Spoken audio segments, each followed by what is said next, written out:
When you were signing on, it made me laugh so much because are you technologically challenged? Completely. I mean, when we set this up this morning, first of all, I had to have my son come in and walk me through it, and I was panicked because the Zoom link was on my phone, but for some reason it was not on my computer. And I was like, oh my God, it's not on my and he said, not to worry. Not to worry. He's very calm. The irony is very funny to me. Well, I just learned lines. I didn't learn the science necessarily.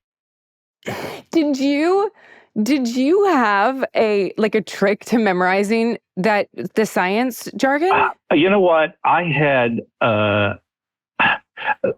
the only thing I did was I made a deal with myself that I could not go to sleep at night until I could say it out loud perfectly at least one time. And if I screwed up, at all, I had to start again. And so at least the next morning, I knew I could do it because I had done it.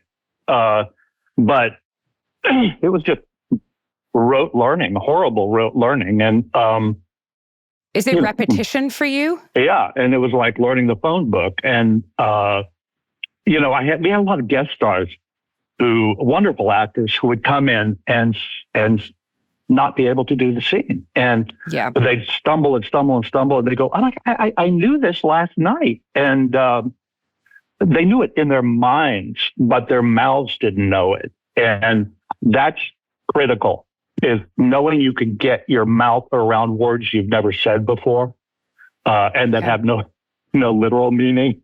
So, that was key to it, was being able to say it out loud every night. And so, needless to say, I didn't get much sleep. No, of course.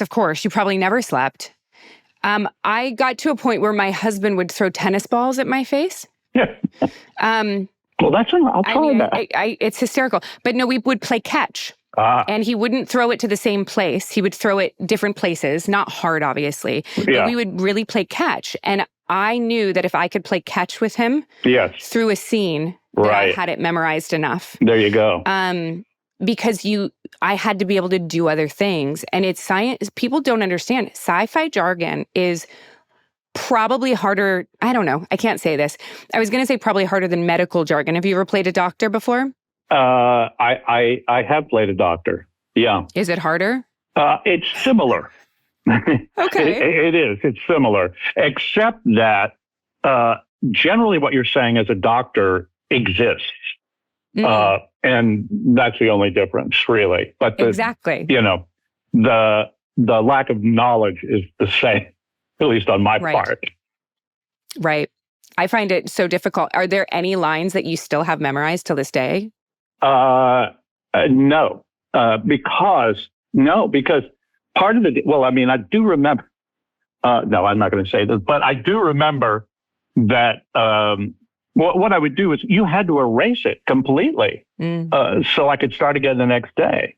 And on the next night's, journey of memorization. But we had an occasional guest star who would, I'd have this long speech of what we call Technobabble. And did you call it Technobabble? I call it Technobabble, yeah.